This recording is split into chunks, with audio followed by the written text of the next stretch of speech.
মানুষ যদি কর্মফলেই জন্মগ্রহণ করে তাহলে প্রথম যে মানুষ সৃষ্টি হয়েছিল তার কর্মফল কি ছিল? এরকমই প্রশ্ন আপনাদেরকে করা হয় নাস্তিক বানানোর জন্য, এবং বহু মানুষ এই প্রশ্নের উত্তর না পেয়ে নাস্তিক হয়ে গেছে। সেই প্রথম সৃষ্টি হওয়া মানুষের কর্মফল কি ছিল সেটাই আজকের ভিডিওর মাধ্যমে বলবো, তাহলে শুনুন।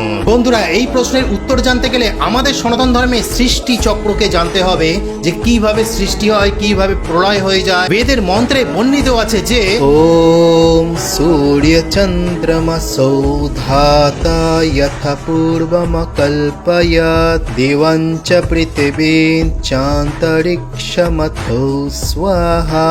এই মন্ত্রের অর্থ হলো যে ঈশ্বর এই সূর্য চন্দ্র পৃথিবী বারংবার সৃষ্টি করছে একই রকম ভাবে, আর বারংবার প্রলয় হয়ে যাচ্ছে সেই একই রকম ভাবে। এবার এই সৃষ্টি কোথা থেকে হচ্ছে, এই প্রলয় কোথা থেকে হচ্ছে? বেদের মন্ত্রেই বর্ণিত আছে যে হিরণ্যগর্ভঃ সমবর্ততাগ্রে ভূতস্য জাতঃ পতিরেক আসিত সদাধার পৃথিবীং দ্যামুতে মাং তস্मै দেবায় হবিষা বিধেমা। অর্থাৎ এই হিরণ্যগর্ভে ঈশ্বর সমস্ত জগৎকে ধারণ করে আছে, সেই জন্য ঈশ্বরকেও হিরণ্যগর্ভ বলা হয়। আর এই হিরণ্যগর্ভের মধ্যে গিয়েই প্রলয় হয়ে যায়। এবার ভাবছেন যে হিরণ্যগর্ভটা কোথায় থাকে? বন্ধুরা, হিরণ্যগর্ভটা এই মহাকাশকে বোঝায়, যার মধ্যে কোটি কোটি গ্রহ নক্ষত্র দেখতে পাচ্ছেন। এই মহাকাশ তাকেই হিরণ্যগর্ভ বোঝায়। এইবার মন দিয়ে শুনুন, আমাদের যে জীবাত্মা সেটি হলো অনাদি তত্ত্ব, যার কোনো আদি নেই, শুরু নেই, শেষ নেই। এইবার এটিকে বোঝার জন্য এই সৃষ্টি চক্রটি দেখুন, যেটা ভগবান শ্রীকৃষ্ণের সুদর্শন চক্রের সাথে তুলনা করুন। সেই চক্রের মাঝে অনন্ত দণ্ড আছে, লম্বা লম্বা, যেরকম একটি চাকা থাকে।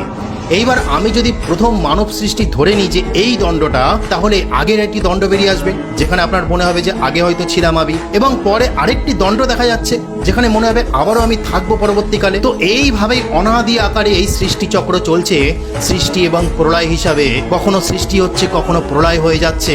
এইবার এখানে যে প্রশ্নটি ছিল যে প্রথম মানব সৃষ্টির কর্মফল কি ছিল, এই প্রশ্নটাই ভুল ছিল। তার কারণ হলো প্রথম বলে আমাদের সনাতন ধর্মের কোনো কিছুই নেই, অনাদি তত্ত্ব আছে। আর সেই অনাদি তত্ত্ব হলো পরমাত্মা, জীবাত্মা, প্রকৃতি, যেটি এই সৃষ্টি চক্রে সৃষ্টি এবং প্রলয় অনবরত হয়েই আসছে। সনাতন ধর্মে আপনারা নিশ্চয়ই শুনবেন যে ব্রহ্মা মানুষ সৃষ্টি করলো, গাছপালা সৃষ্টি করলো, কিন্তু এইটা কখনো আপনারা কোনো শাস্ত্রে শুনবেন না যে ব্রহ্মা জীবাত্মা সৃষ্টি করলো, পরমাত্মা সৃষ্টি করলো। এইটা কখনো আপনারা শুনবেন না, কারণ এটাই হলো অনাদি তত্ত্ব, যার কোনো প্রথম নেই এবং শেষ নেই। তাহলে যে প্রশ্নটা করা হয়েছিল প্রথম মানব সৃষ্টি কি করে হয়েছিল, সেটা সম্পূর্ণ ভুল প্রশ্ন। কারণ প্রথম যে মানব সৃষ্টির কর্মফল আমি যদি দেখতে যাই, তাহলে প্রলয়ের আগে যে সৃষ্টি ছিল সেখানে তার কর্মফল লুকিয়ে আছে, সেই প্রলয়ের আগে যে সৃষ্টি ছিল সেখানে তার কর্মফল লুকিয়ে আছে। এইভাবে চলতে চলতে সেই ঘড়ির কাঁটার মতো সেই জায়গায় গিয়ে পৌঁছাবে। এইভাবেই আমাদের সনাতন ধর্মের সৃষ্টি প্রলয় চলে আসছে। তো আশা করি আপনারা বুঝতে পেরেছেন যে প্রথম মানুষ যে সৃষ্টি হয়েছিল তার কর্মফল কি ছিল। প্রশ্নটাই ভুল, কারণ প্রথম মানুষ সৃষ্টি হতে পারেই না এবং শেষও হতে পারে না, এটা অনবরত চলতেই থাকবে। তো আজকে বলার ছিল। হরে কৃষ্ণ।